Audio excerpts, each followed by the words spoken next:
Bom, vamos falar a respeito de semelhança de triângulos. Na verdade, quando se fala a respeito de semelhança entre figuras quaisquer, é importante que você tenha em mente que os ângulos são mantidos iguais e as medidas, os lados, os tamanhos têm que ser encontrados numa mesma proporção. Então você mantém o formato, no entanto você ou aumenta ou diminui o tamanho.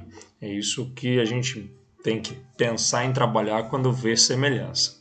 E a gente tem que saber identificar em semelhança de triângulos um dos três casos possíveis. No primeiro caso, a gente trabalha com dois pares de ângulos iguais. Se eu conseguir identificar em dois triângulos dois pares de ângulos que são iguais, eu posso afirmar que esses triângulos são semelhantes. Vejamos. Eu tenho um triângulo ABC e tenho um triângulo DEF, de tal modo que o ângulo que está junto do vértice A é igual ao ângulo que está junto do vértice D. Este é o primeiro par de ângulos que são iguais. E eu tenho o ângulo que está junto do vértice B igual ao ângulo que está junto do vértice E. Eu estou usando igual aqui. Na geometria, normalmente a gente fala de ângulos que têm mesma medida como ângulos congruentes, dá na mesma.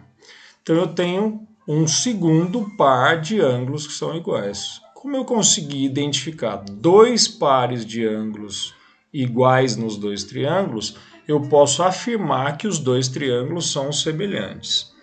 A gente normalmente faz essa notação: triângulo ABC semelhante ao triângulo DEF. Essa aqui é a notação de semelhança. E nesse caso, a gente indicaria que o caso de semelhança é o caso ângulo-ângulo. Eu preciso confirmar que eu tenho dois pares de ângulos que são iguais. É claro que você poderia dizer que o terceiro ângulo vai ser igual os dois triângulos, uma vez que você sabe que a soma dos ângulos internos tem que dar 180, os dois conhecidos daqui são iguais aos dois conhecidos daqui, claramente os que restam têm que ser de mesma medida. Ok, além disso, o que mais que você vai poder afirmar? Que os lados que estiverem relacionados, que forem correspondentes, vão estar na mesma proporção. Vamos dizer o seguinte: o lado AB ele é oposto ao ângulo que eu não marquei. Ele estará na proporção do oposto ao que não está marcado aqui, ao DE. Então eu posso afirmar que o AB está para o DE na mesma proporção. Se eu pegasse o lado BC, que é o oposto a esse que tem marcação única, estará para o oposto ao que tem marcação única, que será o EF. Da mesma maneira, o lado AC, oposto a esse duplo, estará para o lado DF, que é o oposto a esse ângulo que está marcado duplamente, e todos eles vão estar relacionados com uma proporção, um fator de proporção que a gente normalmente chama de K. Veja só, AB está para o DE porque eles são relacionados, que eles são correspondentes. O BC está para o EF, também são correspondentes, assim como o AC está para o DF, também correspondentes, iguais a um valor K. Esse valor K é o que a gente chama de fator de proporcionalidade. Ele diz quanto que um é maior ou menor do que o outro triângulo.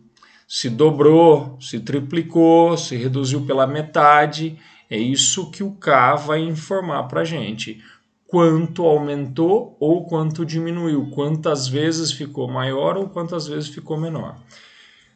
Entenda que isso aqui você só vai poder afirmar depois de verificado o caso de semelhança. Neste em particular, a gente verificou dois pares de ângulos iguais, congruentes, e, portanto, a gente pôde afirmar essa relação de proporcionalidade entre os lados correspondentes. Esse é o caso mais frequente. A gente diria que o primeiro caso é o caso que mais aparece em problemas envolvendo semelhança de triângulos. A maior parte dos problemas que envolvem semelhança, o que a primeira coisa que a gente tenta procurar é se tem dois pares de ângulos que são iguais. Num segundo caso, nós temos que verificar dois pares de lados que estejam na mesma proporção e o ângulo entre esses dois pares tem que ser igual nos dois triângulos. Vamos ver. Imagine que eu tenha esses dois triângulos, ABC e DEF, e que eu já saiba que o lado AB está para o lado DE, então o lado AB está para o lado DE, da mesma forma que o lado AC está para o lado DF. AC está para o DF. E que o ângulo entre esses dois, o AB e o AC, está aqui, e entre esses dois, o DE e o DF, que é esse aqui, tem que ser igual. Então eu tenho dois pares de lados que estão na mesma proporção, um parzinho e o outro parzinho na mesma proporção, no mesmo valor de proporcionalidade K. E o ângulo entre esses dois lados, veja, o ângulo entre o lado AB e o lado AC, igual ao ângulo entre o lado DE e o lado DF. Se eu verifiquei isso, aí de novo eu posso afirmar este triângulo é semelhante a este triângulo. E além disso, o que mais que eu posso dizer? Os dois lados, ou o par de lados que não estão relacionados através disso aqui, também serão proporcionais ao valor K. Então eu posso afirmar o lado BC, que é o oposto ao ângulo conhecido, estará para o lado EF, que também é o oposto ao ângulo conhecido, que é o mesmo ângulo, na mesma proporção K. Veja isso. Isso você só pode afirmar porque você verificou que ele tem o lado, ângulo, lado ocorrendo. Isso é menos frequente, bem menos frequente, mas alguns problemas que caem nesse tipo de caso podem te dar mais trabalho. É mais difícil para alguns problemas identificá-lo. Como eu disse, você tem que verificar dois pares de lados que estão na mesma proporção e o ângulo entre eles tem que ser o mesmo. E aí você pode confirmar que os dois lados que não estavam relacionados aqui estarão também na mesma proporção, terão também o mesmo fator de proporcionalidade. O último caso que a gente trata é o caso lado, lado, lado. Ele é um caso bem simples e, em geral, ele é aplicado em problemas envolvendo triângulos retângulos. Raras vezes você vai ter caso lado, lado, lado para identificar em problemas de alta complexidade. Você vai ter em problemas que você já identifica, por exemplo, um caso de triângulos retângulos semelhantes. Veja isso. Esse é um triângulo bastante conhecido, 3, 4, 5. E se você tem conhecimento acerca dele, você também tem que ter de todos os seus múltiplos e submúltiplos. Um exemplo está dado aqui. Veja que este lado aqui, se for multiplicado por 4, se transforma neste. Este lado aqui também, se for multiplicado por 4, se transforma neste. E este, multiplicado por 4, vira este. O que eu consegui perceber? Eu tenho três pares de lados na mesma proporção. A gente normalmente, inclusive, faz uma relação de correspondência. O 3 corresponde ao 12, que foi multiplicado por 4. O 4 corresponde ao 16, foi multiplicado por 4. E o 5 corresponde ao 20, foi multiplicado por 4. O que eu posso tirar a partir disso? Se esse é um triângulo conhecido, e conhecido por ser um triângulo retângulo, vou marcar aqui, esse é um ângulo de 90 graus. Como o 5 é hipotenusa e o que está relacionado a ele, o correspondente a ele no triângulo semelhante é o 20, O 20 vai ser a hipotenusa desse triângulo, então eu posso afirmar que esse também é um triângulo retângulo, porque se são semelhantes, eles têm os mesmos ângulos.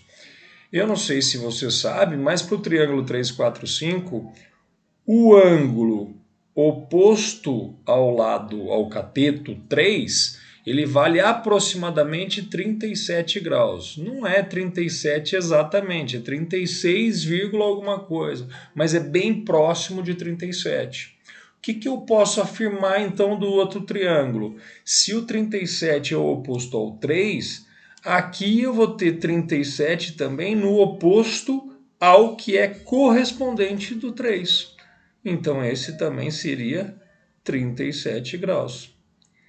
Da mesma maneira, você poderia dizer, se este ângulo aqui é aproximadamente 53, este ângulo, que é oposto ao correspondente ao 4, também tem que ser 53. Mas como eu disse, esse caso lado, lado, lado é muito mais utilizado para problemas desse tipo. Certa vez, num problema da primeira fase da Unicamp, surgiu um triângulo retângulo que você tinha que calcular a hipotenusa, sabendo que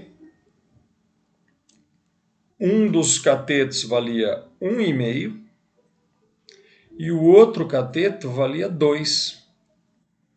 Se você tem conhecimento acerca disso, é claro que aqui você vai fazer uso do lado, ângulo, lado, mas conhecendo o triângulo 3, 4, 5, você dividiu pela metade, pegou a metade, e esse pega a metade, a hipotenusa era 2,5.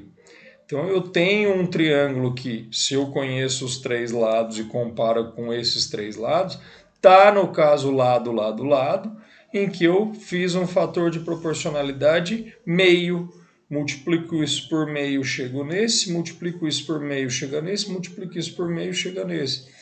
Daqui para lá, multiplico por 4, então o fator de proporcionalidade desse multiplicado por 4 vira esse. Não, mas e se eu fizer ao contrário, desse para aquele?